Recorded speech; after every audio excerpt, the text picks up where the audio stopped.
Émergence, doya, doya, émergence, doya, doya, émergence, doya, doya. Les gars, soyez le bienvenu au journal d'émergence d'Abidjan.net. Ce que nous allons dire, comme ici c'est la transparence et puis on n'a pas la vérité absolue, eh bien, celui qui veut nous faire des propositions ou alors estimer qu'on l'a vilipendé, on a donné des comptes vérités, c'est simple que la personne nous appelle au 00225 01 08 02 31. Émergence, doya, doya. Voyez-vous, j'ai mal au cœur quand j'entends des gens partout dire oui, Alassane Ouattara, il fait ça. Mais c'est faux. C'est faux, ce n'est pas Alassane Ouattara. Il faut qu'on se dise la vérité. C'est-à-dire, vous pouvez ne pas aimer Alassane Ouattara, mais dire qu'Alassane Ouattara ne participe pas de ce pays-là, vous avez menti. C'est-à-dire, nous tous on a menti. Ce que nous reprochons à Alassane Ouattara, peut-être, c'est le fait qu'il n'ait pas une politique sociale. C'est-à-dire, les individus, les relations à Alassane Ouattara et lui-même, ces relations sont exécrables. Il n'a même pas de relations d'ailleurs. Mais dire que ce monsieur ne travaille pas, non. Parce que quand je vois les routes, les ponts, un peu, ils travaillent. Souvent, je dis aux gens, mais moi, Alassane, s'il passe, je ne peux pas l'acclamer parce qu'il n'a rien. Quelqu'un qui a fait, il va acclamer qui? Mais les routes, les ponts, pour acclamer Alassane Ouattara. Regardez, par exemple, au niveau des pluies diluviennes. Aujourd'hui, il pleut, la pluie encore tue des gens. Et chaque fois, c'est la même chose, toujours les mêmes répétitions. Mais je ne comprends pas. On vous dit que ici, ce n'est pas bien. C'est des zones à risque. Ce n'est pas bien de construire des maisons là. Mais des individus mal intentionnés, malpropres sur le plan intellectuel, continuent toujours de prendre l'argent aux gens, loger des gens dans des coins comme cela, dans des coins à risque. Et chaque fois qu'il y a des pluies, des gens meurent. Et chaque fois l'État fait déguerpir des gens, on leur donne de l'argent, ces personnes ne partent pas, ils paient ces sommes-là et ils se réinstallent là. Toujours la même chose, le même scénario. Mais moi je pense que non. Je dis, à partir du moment où des gens sont installés dans des coins, où le ministre lui-même regarde, observe, sans prendre des mesures pour laisser les gens s'escaler là, je pense que ces personnes qui font installer les gens là et les ministres qui ne disent rien doivent être jugés et condamnés pour homicide involontaire. Et ça c'est important, homicide involontaire. Parce qu'aujourd'hui, l'État de Côte d'Ivoire a mis en place maintenant un budget. C'est-à-dire, chaque année, il prévoit un budget pour les victimes. Et quand il pleut, quand les gens meurent, ils prennent cet argent, ils s'en vont leur donner. Même encore dans le budget 2018, ils ont commencé à prévoir encore la pluie qui va tuer des gens. Ça veut dire que où l'État est assis, l'État sait qu'il va prévoir en 2018, des gens vont mourir, donc il budgétise déjà la mort prochaine des gens. C'est-à-dire, il prédit déjà le nombre de morts, le nombre de cadavres. Au lieu de chercher à lutter pour ne pas que ça arrive, ils mettent en place des budgets pour indemniser les victimes des pluies. Non, c'est pas bien. C'est pas comme ça trouver une solution. Il faut trouver une solution radicale.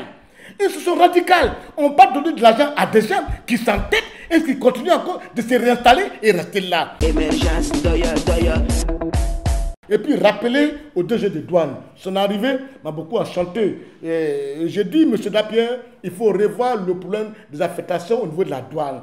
Parce qu'aujourd'hui, je vous parle là, il y a plus de 200 douaniers qui sont chez eux à la maison, qui n'ont pas de poste, qui ne font rien et qui sont là, qui sont oisifs. Mais s'ils ne sont pas utiles, eh bien, dites-moi, s'ils sont utiles, ben, utilisez-les. Parce que puis tu vois la douane, tu vas trouver quelqu'un, il est assis à un poste, depuis 5 ans, il est là. Depuis 10 ans, il est là. On doit que ce poste-là et lui sont même père et même mère. Mais non, c'est jadulé. Arrêtez ça, allons doucement et allons à l'essentiel. Émergence, doya, doya.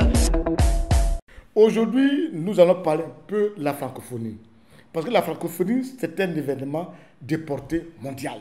Pendant près de 1 mois, 2 semaines plutôt, la Côte d'Ivoire sera vraiment sur les feux de l'actualité mondiale. On sait un peu partout dans tous les pays francophones. Donc, c'est un événement qui doit être pris en compte. C'est-à-dire que chaque Ivoirien doit se sentir vraiment concerné par cet événement. Ne voyez pas cela dire que oui, c'est Alassane qui a envoyé. Si Alassane a envoyé cet événement, je pense que c'est pour grandir encore la Côte d'Ivoire, pour que la Côte d'Ivoire soit vue à travers le monde et ça va beaucoup permettre à la Côte d'Ivoire d'être beaucoup plus, la Côte d'Ivoire va devenir un pays grand et c'est ce que nous voulons. Mais je demande un peu au niveau de Begré Mambé, que je faisais beaucoup, ces derniers temps, les lignes ont commencé à bouger. Il a été beaucoup peut-être mis en retard quand il a pris le pouvoir, on a donné ministre de la francophonie, il a voulu se contenter simplement à travers les Yvick aussi.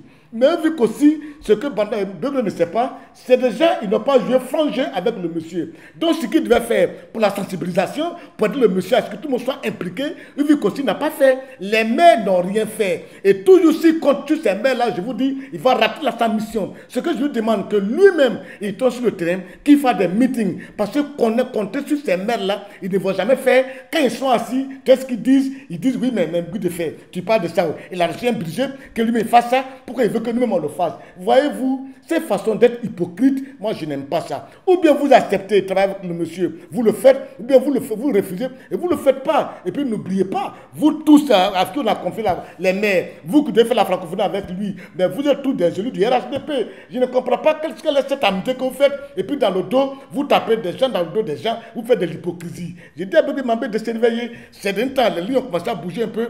Et puis il n'a pas le droit, il n'est pas obligé de travailler uniquement.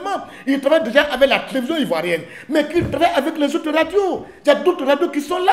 Il faut travailler avec d'autres radios pour faire la sensibilisation. Faire appel à des leaders religieux, à des leaders d'opinion, organiser des émissions de débat, que de se contenter simplement à mettre des macarons pour dire jugez-moi tant, jugez-moi tant. Non, c'est pas ça qu'il s'agit. Il s'agit d'impliquer tout le monde dedans. Et je dis, Abidjan.net fait ce qu'il faut faire. Abidjan fait l'information, mais il faut encore aller au-delà de ça, donner encore beaucoup plus de tonus à la communication pour qu'il y ait une grande mobilisation. Parce que la communication, la médiatisation précède la mobilisation.